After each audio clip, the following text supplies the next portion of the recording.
Hi, everybody. It's wonderful to be here. This is the best part of the job, is getting out and seeing my constituents.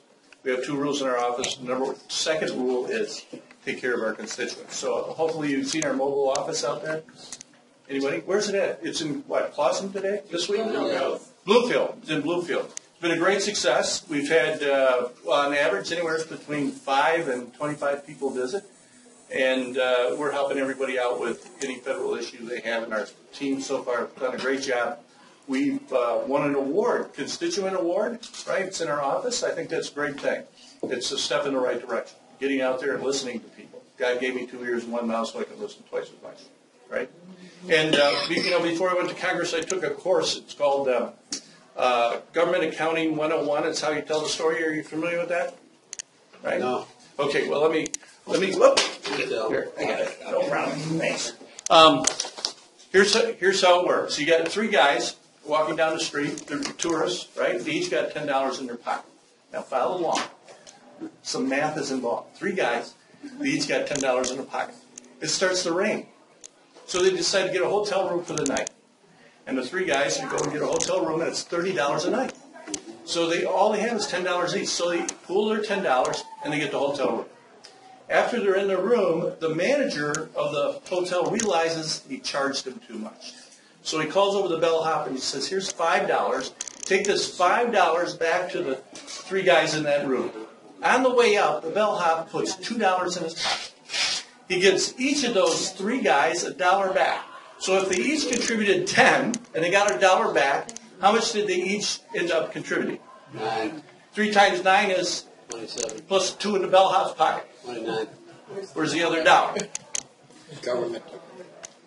Government accounting. It's how you tell the story, right? And it's interesting, on Oversight and Government Reform Committee, I put that same question to some of our government bureaucrats who just don't seem to get it.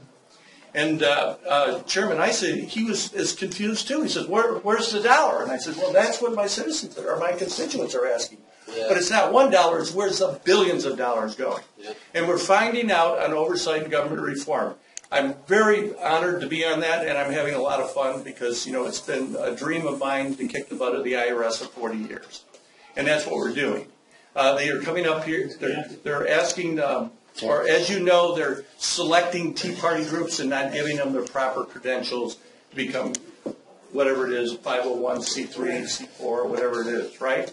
They're asking that. And we're finding out more and more. Now, I can't go into details on ongoing investigations, but I will tell you, a lot of people say, well, what are you going to do about it? You also have to understand that because we're part of the legislature, we can make rules, laws, and regulations, right? Mm-hmm. We can't enforce. And if you need the enforcement, you got to go to Eric Holder. And you know how that's going to work, right? Yeah. This is what's happening with our out-of-control government. And we're reining them in. We are pointing out these things that they are doing that are just, like $1 million conference. And they're doing a $50,000 movie where the commissioner of the IRS dresses up as Spock. Is this what you want? Is this how you want them to spend your hard-earned money, your tax dollars? And so they want you to raise taxes, or they want to raise taxes, and we're saying, no, you can't raise taxes? I mean, there's some really, out-of-control government. That's what we're dealing with, and we're doing our job. I'm asking some really good questions. I think I have a new nickname. They're calling me the Bulldog, but some of the other congressmen, if you've watched C-SPAN and saw some of the committees, you see the way Jim Jordan and Congressman Gowdy go after these people. It's just a joy to watch, and I'm enjoying going after the IRS. Also, we're doing some investigations. More and more, we're finding out about Benghazi. Now, you're reading some things in the paper, and none of that's confirmed. We are still checking on it. We're bringing in people and asking a lot of hard questions. We have professional investigators on staff at Oversight and Government Reform. A lot of people are saying, well, we need a special committee. Look, we got about 4 committees right now investigating Benghazi, and it's all being funneled to put together all the facts, and that's what we have to deal with. We can't deal with conjecture, though possible, what about this, what about that. You got to have facts and you got to have evidence, and this is what we're compiling. and I think we're doing a really good job. What else is there? I have some talking points. Excuse me again. What I wanted to talk about. I did talk about IRS, Benghazi, and let's see, cutting spending, the success of the sequester. You've all heard about the success of the sequester, right? It was so bad and hurt so bad. This is real dollar cuts from real or today's spending, not future spending, not projected spending. It's real spending, $63 billion in cuts. The sequester actually included $85 billion, but there's $22 billion there that was for future spending. What are we doing? When we vote for a CR, it includes the sequester, $63 billion in cuts. Boehner, Speaker of the House, says, I want to cut $100 billion. And we looked at him and I says, are you serious? I would like to cut $100 billion too. I'd like to cut $150 billion out of the budget. But just to cut $63 billion out of the budget, look what we're getting. They're screaming and hollering and saying, oh, you're going to lose your job. The sky is falling. The sky is falling. But as you know, the furloughs have stopped. They're starting to get organized and cut some of that fat out of some of these government programs, like no more $1 million conferences, no more $50,000 videos about some Star Trek spoof for a department. They know we're coming after them. In fact, some of the questions, or some of these people we're investigating going to bring to the hearings, we get a call from them. My office gets a call, and they want to know what questions I'm going to ask them tomorrow at the hearing. I mean, I tell my staff, what are you going to tell them? I don't know. What questions are you going to ask? I don't know. I haven't read what we're doing yet. I mean, I don't even, it takes about a day. I get to notice that we're going to investigate these people or ask these questions. So I got to go back to my file, review the file, and put my questions together probably the night before the committee. So that's what we're doing. What else? What else you want to know about? Well, let me ask you this. Anybody have any questions? Yes. Okay. Yes, sir. Then we'll go to you. Yes, sir. Me? Yes. The lady that tried to take the Fifth Amendment for the IRS, Lerner. yeah, is she going to have any cuts on her this?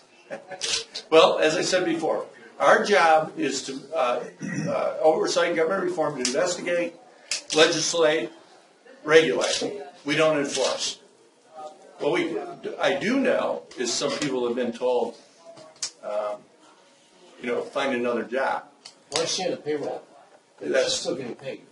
You're absolutely right. In fact, in Oversight and Government Reform Committee, we just had a bill that we just passed in the committee that basically says you have 30 days.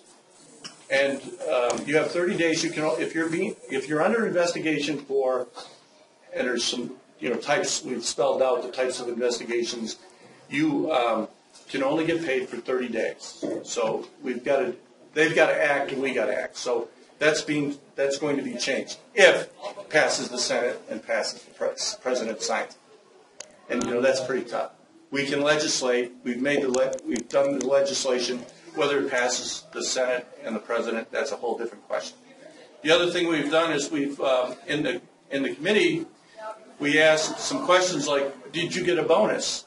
In one department, I'm going from memory, so don't, the facts may be a little fuzzy, but one agency gave $7 million in bonuses to their executives. So I asked the question, how do you determine a bonus for a government employee? Did you produce more widgets than anybody else? Did you make it more efficient? And you know what they said? We're entitled. Whoa. So Mark Meadows was looking for something that he can sink his teeth into, and so was DeSantis. They sit next to me on government oversight and reform, and I kind of hit him in the ribs. I said, go after it.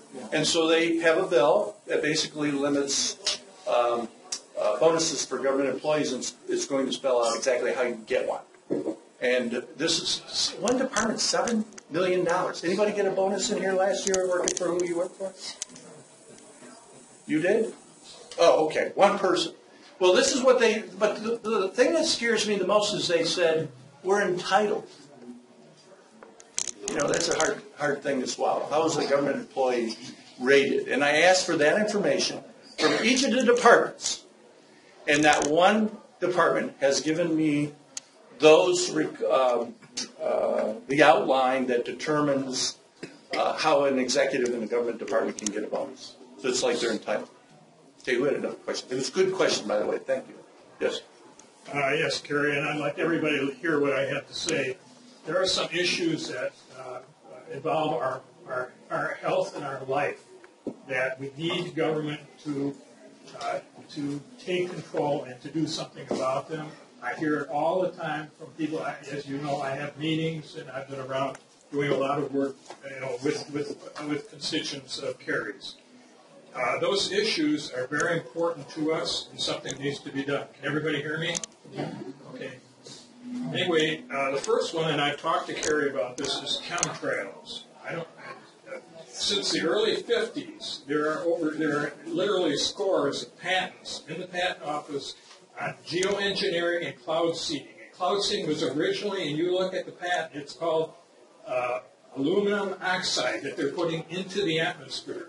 And I've talked to Kerry about this, and a lot of people think it's just jet exhaust. It is not. And you can look at the patents. And now they've discovered for sure, there's no question about it, not only aluminum, barium, strontium, and other chemicals that are in the atmosphere.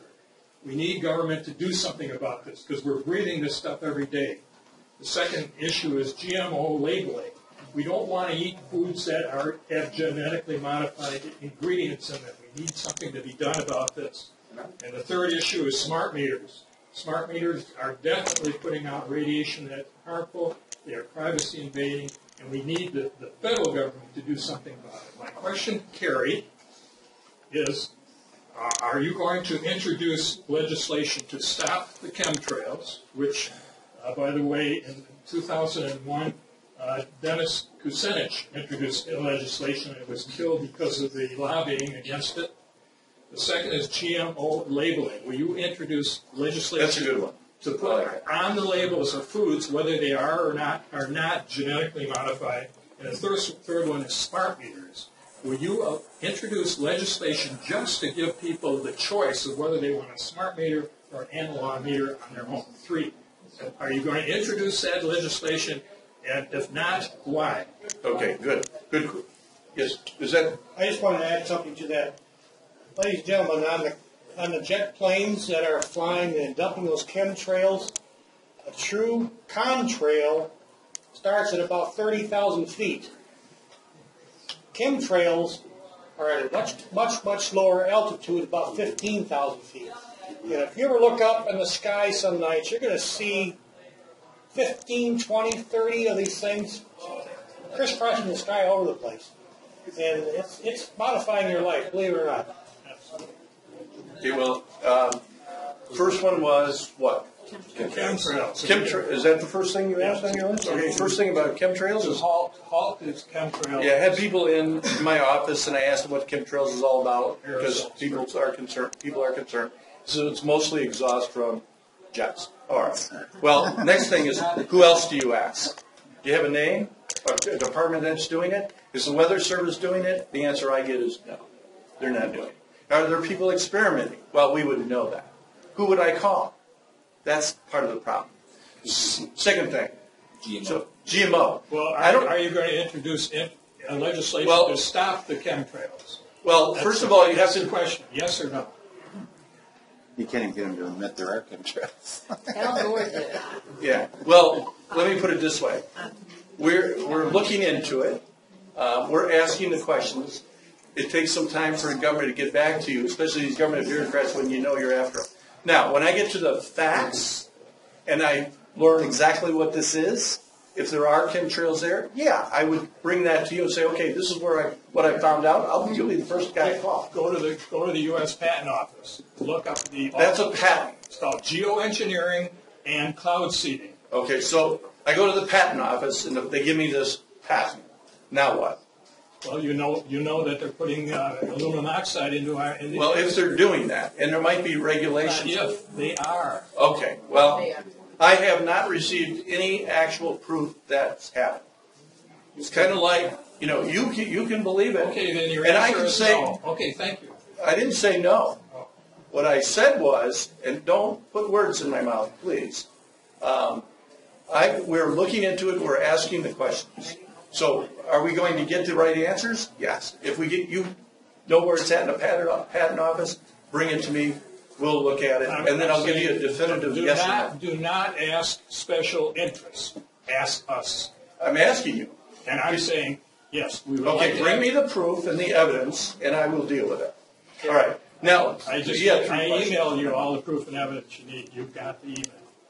Okay, and I read those emails, and I don't see any definitive proof there. I see patents, but I don't see who's got a license, who's got a permit to fly up and do that. That's what you need to find out. Both the Air Force and private corporations are actually employed to do this by the government. Do you have a group of people that are very much interested in this? Because here's what I can say yes to. Very much.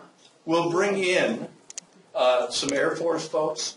Right here, we can have, in our district, we can have an Oversight and Government Reform Committee hearing right here, and we'll investigate that. Does that sound fair? In-house. I think that, well, then you can also help prepare the questions. Yes, we will. I have no problem with that. In fact, I'd like to find out too, because I'm as concerned, but, and that's where the reality sets in, right, after the but. We have to get the people that will show up and answer those questions. Now, if they're anything like the IRS, they're not going to tell you the truth anyway. So you got to have something there, and we'll work with you on finding that evidence and proof. I will bring the evidence, and I will have others Okay. join Well, me. to give you an example, samples.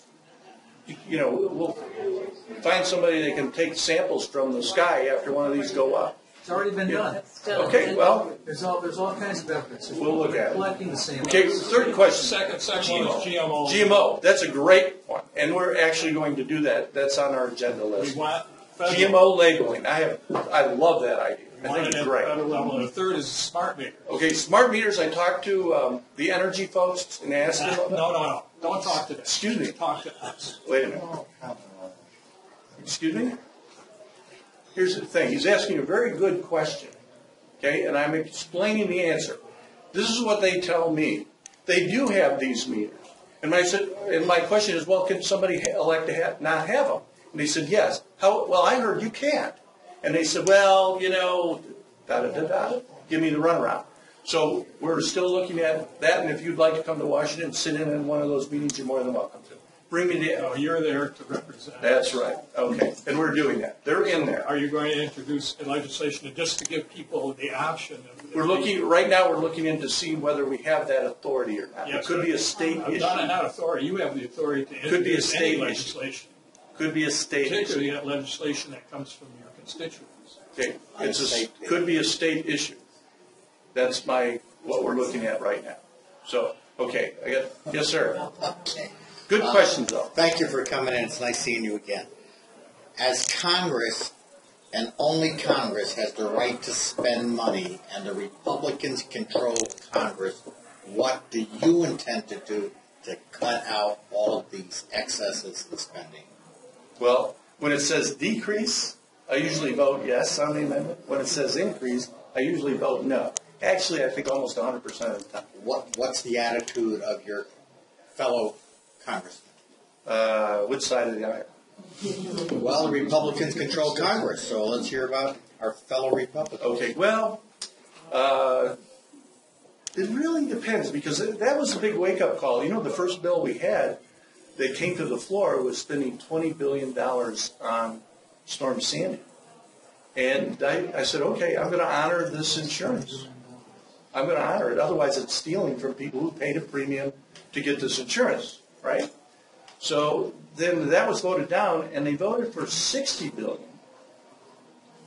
And a lot of Republicans voted for that. And if you read the bill, there's so much pork in there. There's like, if I remember right, $35 billion in that bill that had nothing to do with Storm Sandy. So I voted no. But it passed. So there was the big wake-up call, right? What is going on? These people are out of control. There's no way I can do this. And that's pretty much the way I've been, talking to people, telling them, can't spend this money, we can't afford it anymore. But they too, even Republicans, they have a tendency to vote, especially if it benefits their state or their district. Like all the Republicans on the East Coast that were damaged by Storm Sandy, they voted for that $60 billion. And I got a lot of calls. I didn't get one call from my district saying, hey, thanks, Kerry, you voted the right way.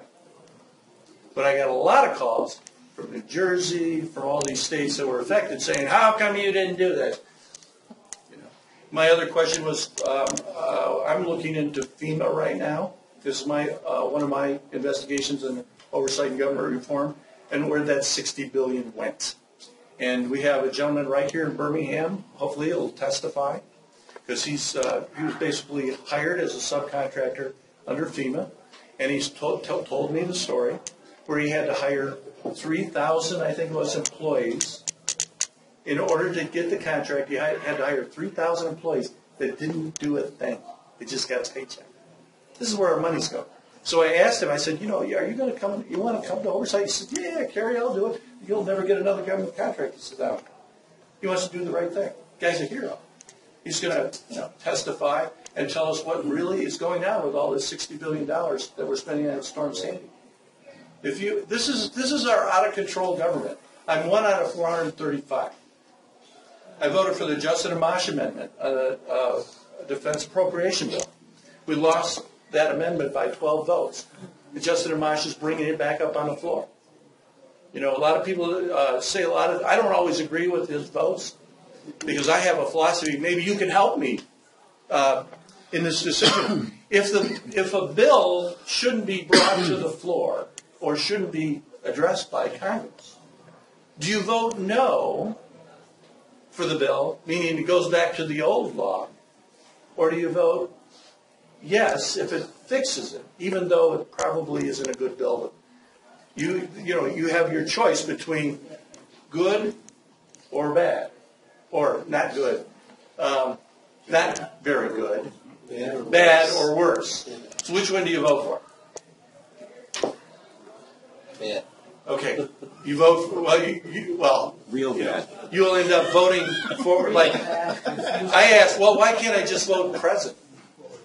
Well, that's what the president. Oh, that's how we got our president. Yeah. I don't want to be president, so I'm going to make a stand. It's either going to be a no or a yes or a yes, right? And if it decreases spending, it's usually going to be a yes. If it increases spending, it's probably always been. I'm going to double check that. I'm almost positive it's a no. There might have been one amendment that squeaked by that got away from it. But here's I don't know if Justin told you this, but some of these bills, like the one particular bill, we read the bill. I read all my bills, go through them. I'm going to vote for this. This is a good one, right? Sometime between 6 o'clock p.m. the night before and 6:30 in the morning, they sent us the new bill that has something added that we did not read, and we won't read until after the votes. And then you find out from a constituent. Now, this is terrible. You find out from a constituent that you voted for a bill that had something in it shouldn't have been there. It's not in my copy. Oh, here's the new email. So I proposed or submitted a new bill. It's called Read the Bills Act. Okay, and it came from that's somebody else's idea a couple of years ago. Reached the floor. Rand Paul put one in that's a little different than mine in the Senate, but it looks like in September the Read the Bills Act is actually going to come on the floor and be voted on. That's the one to watch. Because if you make a change in that bill, there's quite a few things in that bill that are important, but the important thing I like is if you make any changes to a bill, whatever it is, change one word, we got an additional 7 days to review it and discuss it. It should start all over again. Yeah. Because it's a new bill. Yep, exactly. And that's what happens. One more, and then Kerry? Yes? My name is Cindy Ollie, and I have a master's degree. Yeah. I have been laid off the second time in 5 years. I went to the unemployment office today. In my background is in customer service, sociology, education. What I'm really peeved right now is what the unemployment people told me in Macomb County is there are no jobs. How in the hell can we get jobs? In this thing with Obama, he's cut our unemployment, he's cut jobs. How are we going to survive? This is garbage. I'm saying it clearly. Well, and I agree with you. First of all, I'm on LinkedIn and the whole 9 yards. I understand, and Yes. and I appreciate your situation. It's a great question, but But first of all, I come from a line of thinking that basically says the government doesn't create jobs, private sector does. Yeah, but how private, because But- it's Obamacare, that's. That's a job killer, number one. Oh, absolutely. Yeah, I just talked to a gentleman in Plymouth, owns a manufacturing firm. It's going to cost him $250,000 in additional spending on his employees because of the Obamacare. But he got a year's delay now because they get rid of the employer mandate. We just sent a bill from the House for getting rid of the individual mandate, so it at least puts things back to normal, delays everything for. But we still have to get jobs in Michigan. I mean, this is ridiculous. I've been laid off again this is my 8th month of being laid, 7th month of being laid off. I know what it's like. I've been there. It sucks. Excuse my French. It is tough, and especially if you have a master's degree, everybody, Yeah. some jobs you're overqualified Well, for. Yeah, I I'm understand. not going to state that I've been interviewing. And that's number one focus is creating jobs. I've traveled quite a bit since I've been here, and number one talk is how to bring jobs to the district. There's nanotechnology. We're looking at biomechanical engineering. We're looking at aquaculture, for instance. We're looking at restructuring the tax. I'm asking, a ridiculous question for some people, like, hey, can I make Michigan a tax-free state? Yeah. So for corporations, so there's no tax on corporations. For me. Think about it. No tax on corporations, right? No tax on corporations. Everybody's going to want to move here.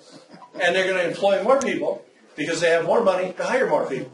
Because I don't particularly like giving that extra money to a government that likes to spend $1 million on conferences and $50,000 to make movies that are a spoof on Star Trek.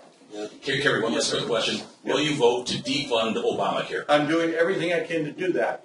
Now, nobody's proposed a bill on the floor that I've read yet. And when they do, I'll probably vote for it. Because right now, we have the CR. When we vote for the CR, because of the sequester, there's no new spending, and we're making actual cuts. Like I said, John Boehner wants to cut $100 billion out of the budget. I said, is that realistic? He says, probably not, but we're going to do everything we can to cut it. That's pretty good. I like that. Ron Paul wanted to just cut it. Okay, I do have another event to go to. One last one, or we need to go? Yeah, here we go. I got a hug from her. It's not going to help from you. So, Kerry, how long do we have this room? This room? He's Yes. going to leave for the next couple of minutes. Okay, then I'm going to make it quick. I need to know what Congress and who is going to stop Obama from everything that he's doing against our Constitution. He needs to be stopped. Articles of impeachment. Yes, we need to get that. It should have been started a long, long time ago, and it hasn't been started yet, and I'm getting very nervous. And I need to know who and when is somebody going to finally draw up something that's going to stop this runaway train that we have in the White House. If I could write that bill instead, Do it. it would. Yeah. Excuse me. It would be a dream come true. I feel your pain. I know. I stood 12 feet away from that guy and listened to him. And I couldn't stand being there. But because he is president, I have to respect the office. That's my job. As a Congressman, I respect the office. He doesn't. I went back to my office and I've had lawyers come in, and these are lawyers, for PhDs in history. I said, tell me how I can impeach the President of the United States. What evidence do you have? That's pretty obvious.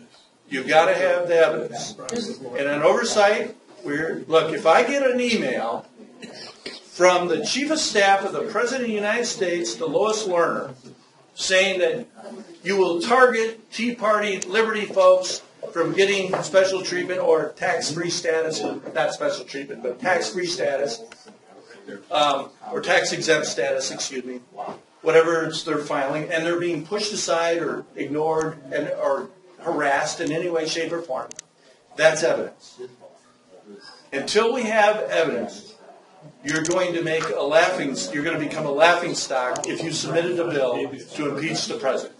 Because number one, you've got to convince the press.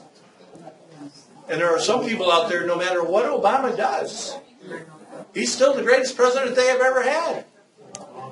That's what you're fighting.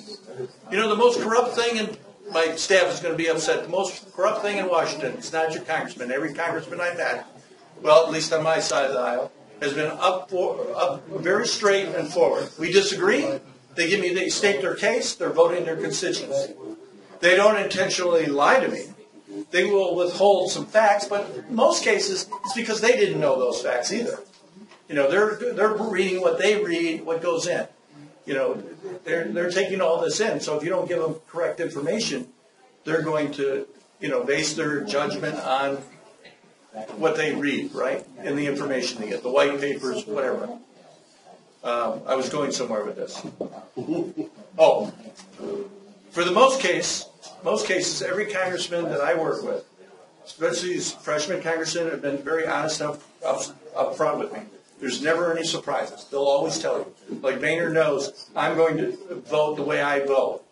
And because I don't surprise them, I have a lot of respect from leadership because of that. I said, oh, I'm sorry. And I will go weeks in advance. I can't vote on this bill because of this, this, and this. And they say, they don't even ask me when it comes time to vote. Even if they needed my vote to pass it, they would not come to me because they know I'm not going to vote for it, no matter what they say. All right? And they respect that. The most corrupt thing in Washington is the press.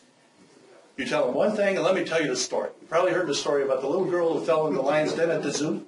You hear about that? Parents are going crazy. They have, you know, they're screaming. They don't know what to do. This little girl sitting there in the lion's den at the zoo. And this guy on a motorcycle is going by, and he sees what's happening. He jumps off his motorcycle. He jumps in the lion's den, saves the little girl, brings her out. The parents are ecstatic. Oh, you wonderful man. You're a hero. Thank you, thank you, thank you. Okay, she's going to drag me away. And the guy climbs out with the little girl, gets the little girl, you know, he's a big hero. The guy comes running up and says, hey, I saw everything. You're a hero. I'm a newspaper reporter. Tomorrow I'm going to put you on the headline of the newspaper. Tell me about yourself. He says, well, I'm a Marine and I'm a Republican. Yeah. And the next day the headline reads, U.S. Marine steals food from African immigrant. Good night, everybody. Thank you.